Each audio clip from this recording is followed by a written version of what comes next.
Je voudrais d'abord commencer par remercier mon groupe, le groupe écologiste, qui a accepté d'utiliser ce temps si précieux pour nous, notre niche, pour aborder un sujet dont j'en ai bien conscience, l'enjeu d'emblée peut ne pas sembler évident pour tout le monde ici. Garantir le droit au compte bancaire pour les Françaises et les Français de l'étranger. Bon, j'imagine que je n'ai pas besoin de vous expliquer pourquoi avoir un compte bancaire est crucial, mais j'aimerais vous expliquer l'importance que ça revêt en particulier quand on réside hors de France.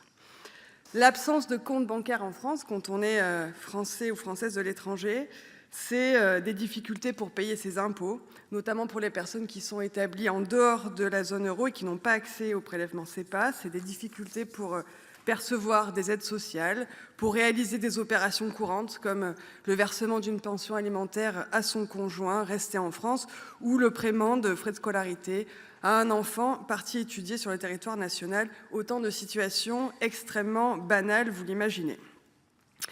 C'est aussi un obstacle majeur pour entreprendre un retour en France.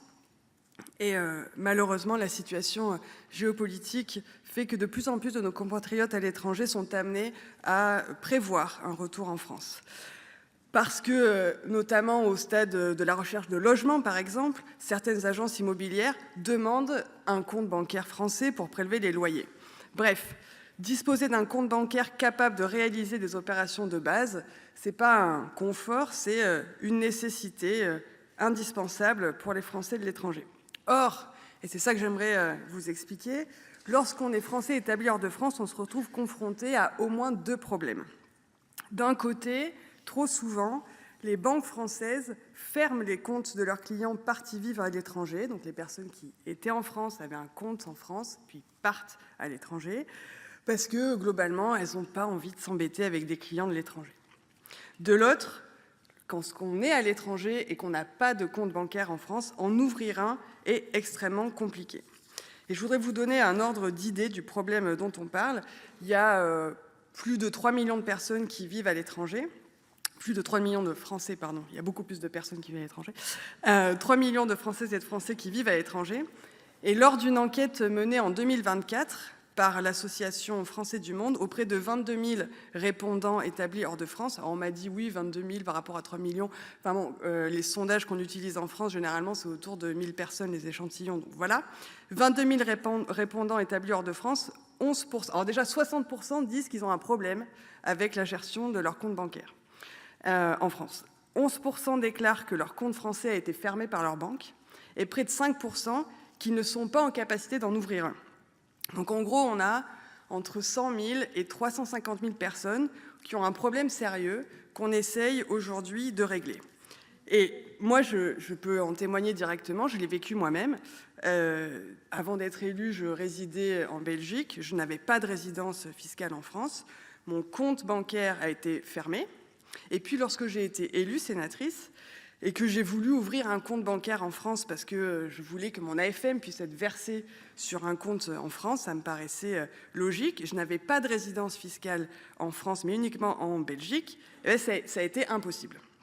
Alors peut-être que si j'avais passé plus de temps, j'aurais fini par trouver une banque où c'était possible. Mais en tout cas, je n'y suis pas arrivée. Donc on peut raisonnablement se dire que d'autres gens n'y arrivent pas. Et c'est pour une raison très simple, c'est que la plupart des banques, en tout cas celle que j'ai essayée, beaucoup de banques, demandent d'attester d'une résidence fiscale en France pour pouvoir faire le formulaire de demande d'ouverture de compte. Alors on nous répondra, et c'est vrai, qu'il existe une procédure pour les personnes en détresse bancaire, le droit au compte.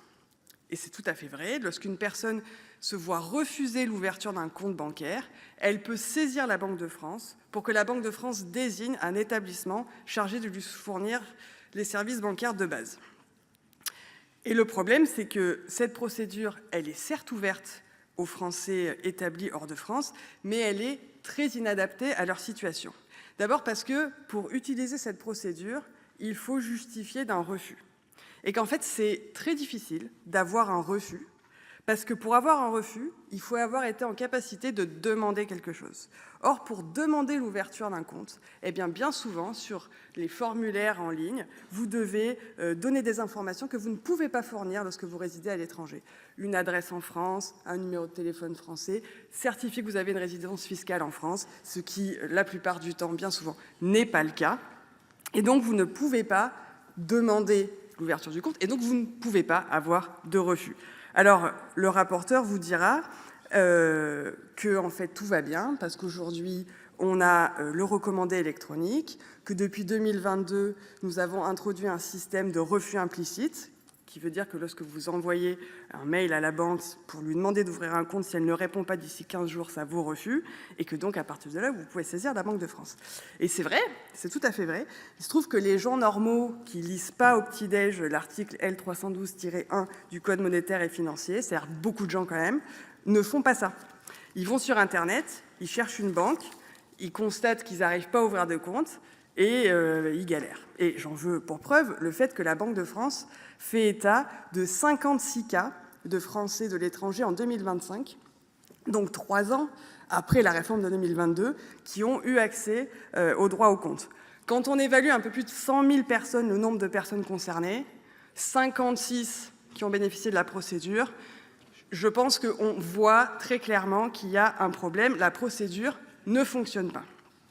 Et par ailleurs, même pour les personnes pour qui ça fonctionne, ces 56 personnes, eh ben, la banque désignée, elle peut tout à fait, et ça arrive très souvent d'ailleurs, fermer le compte plus tard, ce qu'elle fait donc très souvent. Et donc, il y a un problème à régler. S'il n'y avait pas de problème, comment expliquer qu'en quelques jours, une pétition qui a été lancée sur cette proposition de loi ait reçu près de 13 000 signatures partout dans le monde? Je pense que si vous aviez un sujet dans votre circonscription qui réunissait en quelques jours 13 000 signatures, je vous assure que vous serez bien en peine de répondre aux gens qui la signent qu'en fait, il n'y a pas de problème. Et donc, ce que je voudrais signaler ici, c'est que le texte qui est porté par les écologistes, des parlementaires de tous les groupes dans cet hémicycle se sont déjà mobilisés sur ce sujet. Et j'en veux pour preuve les amendements constructifs et utiles qui ont été proposés, par exemple par mes collègues Le Gleut et Frassa, mais aussi par les prises de position de longue date sur ce sujet prises par mes collègues de tous les bancs, les socialistes, l'actuel ministre des Français de l'étranger, Éléonore Carrois, qui a déposé avec Karine Bencher à l'Assemblée une proposition transpartisane qui contient des dispositifs sur l'accès aux comptes assez similaires, Evelyne Renaud-Garabédjian, Sophie Briand, qui ont beaucoup travaillé sur le sujet, Olivia Richard, Samantha Casbonne et j'en passe. Je crois que tous les parlementaires de tous bords qui représentent les Français de l'étranger sont conscients qu'il y a un problème. Ce problème, nous proposons aujourd'hui de le régler par 2 moyens. Premièrement, le premier article qui vise à proposer d'étendre, ou plutôt de spécifier la mission d'accessibilité bancaire de la Banque postale, qui, vous le savez, depuis 2008, a l'obligation d'ouvrir un compte de base et un livret A à toute personne qui le demande. Il s'agit simplement de s'assurer que cette mission soit adaptée, donc également applicable pour les Français résidant hors de France, en adaptant les procédures et les justificatifs demandés à leur situation particulière. Alors, avec cette procédure, le droit au compte, la Banque de France, ça ne changera pas.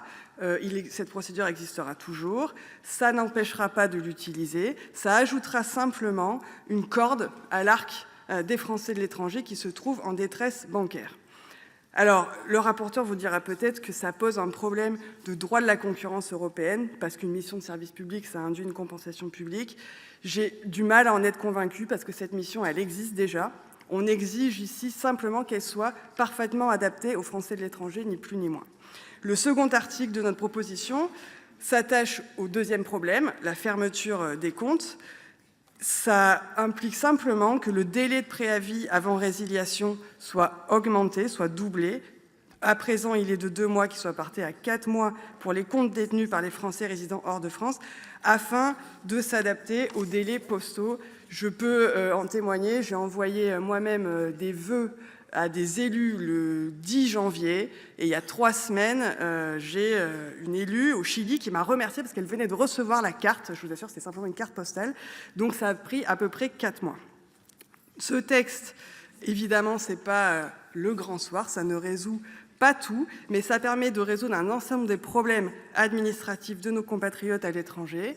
Il est certes sans doute pas parfait comme tous les textes. Je regrette qu'il n'y ait pas eu de volonté de travailler à des adaptations auxquelles, je l'ai dit depuis le début, j'étais parfaitement ouverte, mais il n'est pas accessoire. C'est un texte qui n'est pas obscur et technique, c'est un texte qui a vocation à répondre à un besoin réel.